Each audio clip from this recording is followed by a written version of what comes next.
বিশ্বনবী মুহাম্মদুর রাসূলুল্লাহ সাল্লাল্লাহু আলাইহি ওয়াসাল্লামের যখন ওফাত হয়ে গেল, রাসূল যখন ইন্তেকাল করলেন, রাসূল সাল্লাল্লাহু আলাইহি ওয়াসাল্লামের ইন্তেকালের পর লোকজন হযরত আবু বকরকে খলিফা বানালো। আবু বকর নিজে নিজে খলিফা হতে চান নাই, লোকজন আবু বকরকে খলিফা বানালো। অতঃপর হযরত আবু বকর রাদিয়াল্লাহু 2 বছর 3 মাস পর্যন্ত খেলাফতের দায়িত্ব ছিলেন। তিনি খলিফার দায়িত্ব 2 বছর 3 মাস ছিলেন। অতঃপর তিনি ইন্তেকাল করেছেন। ইন্তেকালের পূর্বে তিনি যখন অসুস্থ ছিলেন, হযরত আবু বকর রাদিয়াল্লাহু ওমর রাদিয়াল্লাহু খলিফা নির্বাচিত করে দিয়েছে। ওমর নিজে নিজে নেতা নির্বাচিত হয় না। আবু বকর ওমরকে তিনি বুঝেছেন আমি মৃত্যুর পরে একমাত্র যোগ্য ব্যক্তি হচ্ছে ওমর, ওমরের খলিফা হওয়ার যোগ্য। কিন্তু ওমর হচ্ছে আসাদুহুম ফি আমরিল্লাহ, ওমর আল্লাহর আদেশের ব্যাপারে সবচেয়ে কঠোর। মানুষ ওমরকে একটু ভয় পায়, এই জন্য হয়তো আমি মারা গেলে ওমরকে কেউ নেতা বানাবে না, ভয়। এই জন্য আবু বকর নিজে ওমরকে ঘোষণা করে দিলেন। ওমর খলিফা যখন হলেন, নেতা নির্বাচিত হলেন, হযরত ওমর রাদিয়াল্লাহু 10 বছর 6 মাস খেলাফতের দায়িত্ব ছিলেন। সুবহানাল্লাহ। অতঃপর হযরত ওমর রাদিয়াল্লাহু যখন আক্রান্ত করা হলো, তাকে হামলা করা হলো, তিনিও যখন মৃত্যুর এক পর্যায়ে মৃত্যু তার কাছে চলে আসলো, মুমূর্ষু অবস্থায় হয়ে গেল, হযরত ওমর রাদিয়াল্লাহু তখন 6 জনের একটা কমিটি গঠন করে দিলেন আর বলে দিলেন তোমরা 6 জনে মিলে পরামর্শ করে একজনকে খলিফা বানাবে। অতঃপর 6 জনে মিলে পরামর্শ করে উসমান রাদিয়াল্লাহু কে খলিফা নির্বাচিত করলো। উসমান রাদিয়াল্লাহু নিজে নিজে নেতা হইতে চান নাই, ওই 6 জন পরামর্শ করে নেতা নির্বাচিত করলো উসমান রাদিয়াল্লাহু কে। উসমান রাদিয়াল্লাহু এক এলাকার 12 বছর খেলাফতের দায়িত্বে ছিলেন। অতঃপর উসমান রাদিয়াল্লাহু কে যখন শহীদ করা হলো, অতঃপর লোকজন আবার আলী রাদিয়াল্লাহু কে নেতা নির্বাচন করলেন। আলী রাদিয়াল্লাহু 4 বছর 9 মাস খেলাফতের দায়িত্বে ছিলেন। আলী রাদিয়াল্লাহু যখন শহীদ হয়ে গেলেন, লোকজন আবার আলী রাদিয়াল্লাহুর প্রথম সন্তান ইমাম হুসাইনের ভাই হযরত হাসান রাদিয়াল্লাহু কে নেতা নির্বাচন করা হলো। লোকজন তাকে নেতা নির্বাচন করলেন, কিন্তু তিনি যখন নেতা হলেন, খলিফা হলেন, তখন এই খলিফা হওয়া আমির মুআবিয়া রাদিয়াল্লাহু ভালোভাবে তিনি নিতে পারলেন না। তিনি হযরত হাসান রাদিয়াল্লাহু কে সমর্থন করলেন না, হাসান রাদিয়াল্লাহু কে সাপোর্ট করলেন না, বরঞ্চ মুআবিয়া রাদিয়াল্লাহু তিনি চেয়েছেন তিনি নিজে খলিফা হন। এতদিন যারা নেতা নির্বাচিত হয়েছে তারা কি চায় নিছে? চায় নাই। কিন্তু হযরত মুআবিয়া রাদিয়াল্লাহু হাসানের প্রতি সন্তুষ্ট থাকতে পারলেন না, তিনি চেয়েছেন খলিফার দায়িত্বে তিনি বসেন। কারণ তিনিও আল্লাহর নবীর একজন জলিল কদর সাহাবী ছিলেন, কাতিবুল ওয়াহী, ওয়াহীর লেখক, কোরআনের লেখক ছিলেন। সুবহানাল্লাহ। অর্থাৎ রাসূলের উপর কোরআন নাযিল হলে যারা লিখত তাদের মধ্যে একজন ছিলেন মুআবিয়া রাদিয়াল্লাহু। তিনি হযরত হাসান রাদিয়াল্লাহু কে সেভাবে মেনে নিতে পারলেন না। তিনি যখন মেনে নিতে পারলেন না, তখন লোকজন একটা বিদ্রোহ ভাব, কিছু লোক, সিরিয়ার কিছু লোক, তারা তখন মুআবিয়া রাদিয়াল্লাহুর পক্ষ নিয়ে হযরত হাসান রাদিয়াল্লাহুর বিপক্ষে বিদ্রোহ ভাব প্রকাশ করলেন। হাসান রাদিয়াল্লাহু দেখলেন এরা আমাকে অনেক প্রাণে খলিফা হিসেবে মেনে নেয় নাই, যেহেতু মুআবিয়া রাদিয়াল্লাহু একজন জলিল কদর সাহাবী, আমার চাচার সমতুল্য, তখন হাসান রাদিয়াল্লাহু রক্তপাত এড়াতে, মুসলমানদের মধ্যে ঐক্য যেন বিনষ্ট না হয়, রক্তপাত যেন না হয়, বিশৃঙ্খলা যেন না ঘটে, এই জন্য স্ব-ইচ্ছায় হাসান রাদিয়াল্লাহু খেলাফতের দায়িত্ব থেকে সরে গেলেন, মুআবিয়া রাদিয়াল্লাহুকে দায়িত্ব দিয়ে দিলেন। আবু বকর থেকে শুরু করে হাসান রাদিয়াল্লাহুর এই 6 মাস দায়িত্ব পালনের মধ্য দিয়ে শেষ হয়ে গেল 30 বছর। যে 30 বছরের ব্যাপারে বিশ্বনবী জনাব মুহাম্মদুর রাসূলুল্লাহ সাল্লাল্লাহু আলাইহি ওয়াসাল্লামের ভবিষ্যৎবাণী ছিল। যে 30 বছরকে বলা হয় সোনালী যুগ, যে 30 বছরকে বলা হয় সেই খেলাফতের 30 বছর, সেই সোনালী যুগটা হাসান রাদিয়াল্লাহুর মধ্য দিয়ে শেষ হলো। আর রাসূলের ভবিষ্যৎবাণী সত্য হয়ে গেল। রাসূল সাল্লাল্লাহু আলাইহি ওয়াসাল্লাম বলেছেন, আল খিলাফাতু বা'দি সালাতুনা সানাতান। বিশ্বনবী বলে, আমার পরে খেলাফত ভিত্তিক শাসন চলবে 30 বছর। 30 বছর আমার পরে, আমার ওফাতের পরে খেলাফত ভিত্তিক শাসন চলবে।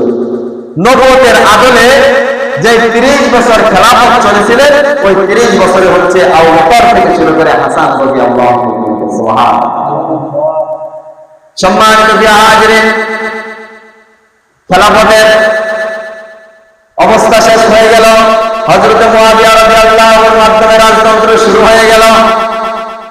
কারণ রাসূলের ভবিষ্যৎবাণী এটাও ছিল। রাসূল সাল্লাল্লাহু আলাইহি ওয়াসাল্লাম বলেছেন, আল খিলাফাতু বিল মাদিনাতি ওয়াল মুলকু বিশ-শাম। খেলাফতের কেন্দ্রবিন্দু হবে মদিনা, আর রাজতন্ত্রের কেন্দ্রবিন্দু হবে শাম। তখন সেই সিরিয়ায়, সেই শামে মুআবিয়া রাদিয়াল্লাহু ছিলেন, সেখানকার দায়িত্বে মুআবিয়া রাদিয়াল্লাহু। তো রাসূল বলে দিয়েছেন, আল খিলাফাতু বিল মাদিনাতি ওয়াল মুলকু বিশ-শাম। খেলাফতের কেন্দ্রবিন্দু হবে মদিনা, আর রাজতন্ত্রের কেন্দ্রবিন্দু হবে শাম। খেলাফতের 30 বছর শেষ হয়ে গেল। রাজতন্ত্রের সময় মুআবিয়া রাদিয়াল্লাহুর মাধ্যমে রাজতন্ত্র কি হয়ে গেল? শুরু হয়ে গেল। এই জন্য হযরত মুআবিয়া রাদিয়াল্লাহুকে ইসলামের খলিফা বলা হয় না, মুআবিয়া রাদিয়াল্লাহুকে বলা হয় আমিরে মুআবিয়া। কারণ তার মাধ্যমে আমিরগিরি, রাজতন্ত্র শুরু হয়ে গেল। সম্মানিত হাজিরিন, তিনি এক লাগাতার 641 খ্রিস্টাব্দ থেকে শুরু করে 660 খ্রিস্টাব্দ পর্যন্ত তিনি 20 বছর তিনি খলিফার দায়িত্বে ছিলেন। তিনি দেশ পরিচালনা করেছিলেন, শাসনভার গ্রহণ করেছিলেন। তিনি রাষ্ট্র পরিচালক হিসেবে 20 বছর ছিলেন। সম্মানিত হাজিরিন, হযরত মুআবিয়া রাদিয়াল্লাহু সুন্দরভাবে রাষ্ট্র পরিচালনা করেছেন, যেহেতু তিনি একজন কাফির হয়েছিলেন, রাসূলের সাহাবা ছিলেন। যদিও রাজতন্ত্র তার মধ্য দিয়ে প্রতিষ্ঠিত হয়েছে, কোন বিশৃঙ্খলা তার মধ্য দিয়ে হয় নাই। তিনি সুন্দরভাবে সমাজ, রাষ্ট্র, দেশ পরিচালনা করেছেন। তার কারণ হচ্ছে হযরত মুআবিয়া নিজেই বলেন, আল বিদায়া ওয়ান নিহায়া, এই কথাটি এসেছে হাদিসের মধ্যে এসেছে। মুআবিয়া রাদিয়াল্লাহু বলেন, বিশ্বনবী আমাকে একবার বলেছেন, ইয়া মুআবিয়া ইন মালাকতা ফাহসিব। হে মুআবিয়া, তুমি যদি রাজা হও তাহলে তোমার রাজকার্য ভালোভাবে পরিচালনা করিও। তার মানে রাসূলও বুঝতে পেরেছে যে মুআবিয়ার মাধ্যমে কি শুরু হবে? রাজতন্ত্র শুরু হবে। এই জন্য রাসূল জীবিত থাকতে বলে দিয়েছেন, ইয়া মুআবিয়া ইন মালাকতা ফাহসিব। হে মুআবিয়া, তুমি যদি রাজা হও তাহলে তুমি তোমার রাজকার্য ভালোভাবে পরিচালনা করবে। আর মুআবিয়া রাদিয়াল্লাহু ভালোভাবে 20 বছর ক্ষমতায় ছিলেন, ভালোভাবে রাষ্ট্র সমাজ পরিচালনা করেছিলেন। কিন্তু সমস্যা হয়েছিল, তিনি মৃত্যুর পূর্বে 56 হিজরিতে তিনি যখন তার সন্তান ইয়াজিদের জন্য মানুষের কাছ থেকে বায়াতের ঘোষণা করে দিলেন।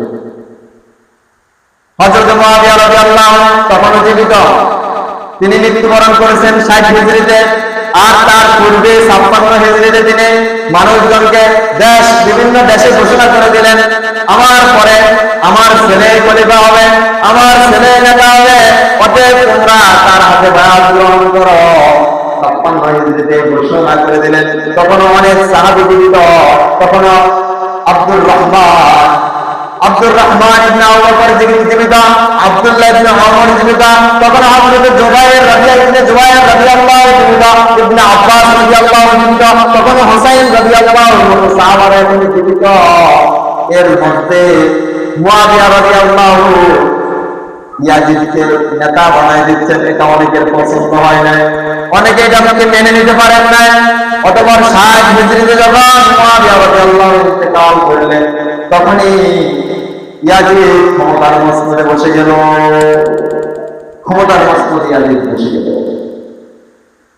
এটা অনেকে মেনে নিতে পারলেন না, কারণ যে চেয়ারে বসে নবী মুহাম্মদ দেশ পরিচালনা করেছেন, আবু বকর, ওমর, ওসমান, আলী রাদিয়াল্লাহু যে পবিত্র চেয়ারে বসে দেশ পরিচালনা করেছেন, ওই চেয়ারে ইয়াজিদের মতো একজন লোক বসে রাষ্ট্র পরিচালনা করবেন, এটা অনেকে জানেন না। তার কারণ হচ্ছে আল বিদায়া ওয়ান নিহায়া, ইতিহাসের অনেক গ্রন্থের গ্রন্থের মধ্যে এসেছে ইয়াজিদের ব্যাপারে বলা হয়েছে ইয়াজিদ ছিল মদ্যপায়ী, মদ পান করত ইয়াজিদ। যদিও সাহাবীর ছেলে ছিল, তাবেঈ ছিল, কিন্তু ইয়াজিদ ভালো ছিল না। কিতাবের মধ্যে এসেছে ইয়াজিদ মদ পান করত, ইয়াজিদ নামাজ তরক করত। শুধু তাই নয়, ইয়াজিদের দরবারে যখন সে নেতা হয়েছে, তার দরবারে প্রকাশ্যে নারীরা নাচ গান করত। শুধু তাই নয়, তিনি নেতা হওয়ার পরে ইয়াজিদের সময়ে সে হাররার যুদ্ধে মদিনায় ইয়াজিদ বাহিনী আক্রমণ করেছে, এমনকি কাবার উপর আক্রমণ করে কাবাকে ক্ষতিগ্রস্ত করেছে। এই ইয়াজিদ বাহিনীর এত অপকর্ম থাকার কারণে, ইয়াজিদের ব্যাপারে এত অপবাদ থাকার কারণে লোকজন ইয়াজিদকে ওইভাবে মেনে নিতে পারলেন না। এখনো তো ইয়াজিদের সাইডে ভালো মানুষ জীবিত আছে, রাসূলের সাহাবারা জীবিত আছে, রাসূলের নাতি ইমাম হুসাইন এখনো জীবিত আছে। এইখানে ইয়াজিদের মতো একজন লোক রাষ্ট্র করেছেন, আপনি এটা হতে পারে বলে? এটা অনেকেই চান।